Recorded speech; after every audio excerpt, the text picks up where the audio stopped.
China imetangaza vikwazo dhidi ya makampuni 20 ya ulinzi ya Marekani na watu binafsi 10 baada ya Marekani kuendelea na kifurushi cha rekodi cha silaha kwa Taiwan. Orodha hiyo inajumuisha shughuli za Boeing mjini St. Louis pamoja na wasambazaji wengine wakubwa wa vifaa vya ulinzi.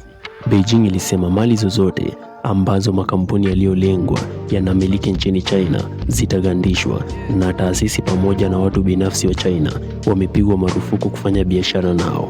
Watu binafsi waliowekewa vikwazo pia wamezuiwa kuingia China. Hatua hiyo inafuatia kifurushi cha silaha cha dola bilioni 11.1 cha utawala wa Trump kwa Taiwan, ambacho kiko katika hatua ya taarifa rasmi na kingekuwa kifurushi kikubwa zaidi cha silaha za Marekani kwa Taiwan kuwahi kutokea. Reuters iliripoti kuwa kifurushi hicho kinajumuisha vifaa kama mifumo ya makombora ya HIMARS, mizinga ya howitzer, makombora ya Javelin, drone za mashambulizi ya kujizungusha yani loitering munition, pamoja na vipuri na msaada unaohusiana na vifaa vingine. Taiwan ilikaribisha hatua hiyo huku China ikilaumu kama kuvuka mstari mwekundu.